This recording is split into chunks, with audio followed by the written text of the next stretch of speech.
Il était une fois, dans une prairie lointaine, un lapin nommé Aurel. Depuis son enfance, Aurel était taquiné à cause de ses oreilles démesurées, qui se déployaient comme deux ailes au vent. Même s'il se sentait parfois triste, sa mère lui rappelait toujours que chaque particularité a une utilité particulière. Aurel ne comprenait pas quel avantage ces énormes oreilles pouvaient lui apporter, mais un jour, tout changea lorsqu'il entendit une conversation inquiétante au loin. Une famille de souris s'était retrouvée piégée dans un terrier inondé par la pluie récente. Sans réfléchir, Aurel courut sur les lieux de l'urgence, guidé par les faibles cris d'aide que ses oreilles captèrent clairement. Lorsqu'il arriva, les souris parvenaient à peine à se maintenir à flot dans la petite grotte qui se remplissait rapidement d'eau. L'entrée était partiellement bloquée par des branches et des feuilles que l'eau transportait. Les souris craignaient que l'eau ne les submerge avant qu'elles ne trouvent un moyen de s'échapper, et que la situation ne s'arrête. Aurel, déterminé à les aider, évalua la situation et, de toutes ses forces, commença à déplacer les branches et les feuilles qui obstruaient l'entrée. Cependant, ses petites pattes n'étaient pas assez fortes pour dégager toute l'entrée à temps. Au fil des secondes, Aurel devint de plus en plus désespéré, jusqu'à ce qu'il se souvienne de ce qu'on lui disait toujours: « Vos oreilles ont une fonction particulière. » Inspiré, il décida de... Tenant les branches d'une patte, Aurel se mit à battre des oreilles avec une rapidité incroyable, générant un courant de vent qui, petit à petit, poussa l'eau hors du terrier. Les souris, stupéfaites, regardèrent le niveau de l'eau baisser lentement. Bien qu'Aurel ne puisse pas arracher toutes les branches avec ses pattes, ses oreilles faisaient des merveilles pour pousser l'eau hors de la grotte. Les souris n'en croyaient pas leurs yeux. Pour elles, Aurel était comme un oiseau. Grâce à ses efforts, l'eau se retira suffisamment pour que les souris puissent s'échapper. Une à une, elles sortirent du terrier, tremblantes mais reconnaissantes. Les mères souris étreignirent leurs petits, remerciant Aurel les larmes aux yeux. « Tu as sauvé notre famille.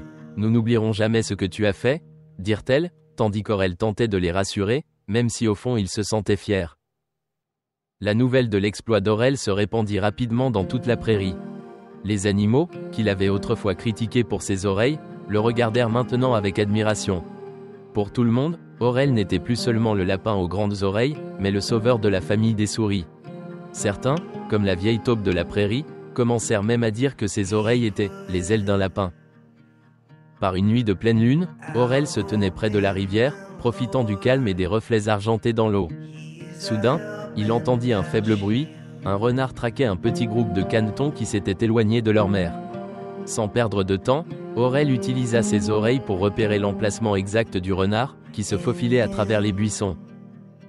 Aurel savait qu'il devait agir vite pour protéger les canetons.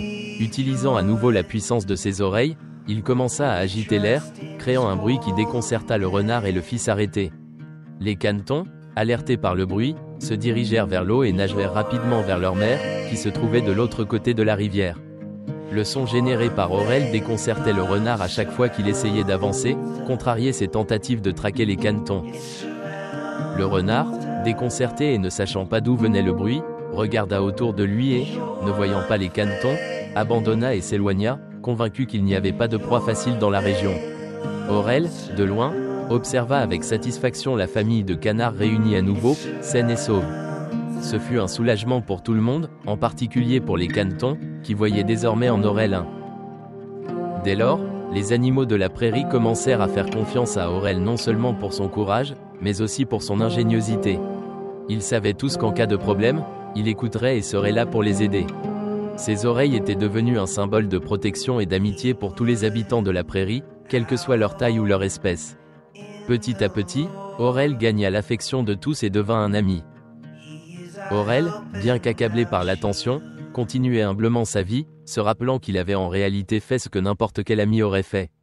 Cependant, ses oreilles n'étaient plus une source de honte, mais de fierté. Il comprenait que ce qui le rendait différent le rendait également unique et que la clé était de savoir utiliser ses particularités à son avantage. Dans les jours qui suivirent, Aurel continua d'aider les autres animaux de la prairie. Qu'il s'agisse d'utiliser son ouïe développée pour avertir du danger ou d'utiliser ses oreilles comme ventilateur pour rafraîchir ses amis lors des journées chaudes, il trouvait toujours un moyen de mettre à profit ses talents particuliers. Il était devenu une figure aimée et respectée, quelqu'un que tout le monde admirait. Et c'est ainsi qu'Aurel, le lapin aux grandes oreilles, a trouvé sa place dans le monde. Il a appris que, même si nous sommes différents, nous avons tous quelque chose de spécial à apporter.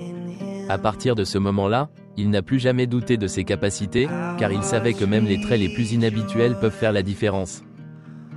Aurel a continué sa vie en aidant ceux qui en avaient besoin et en prouvant que, bien que différent, il était un véritable héros. Avec ses grandes oreilles, toujours prêt à écouter et à protéger, Aurel est devenu un symbole de courage et de gentillesse. Il n'a plus jamais douté de lui-même, car il a compris que parfois ce qui nous rend uniques est aussi ce qui fait de nous des héros.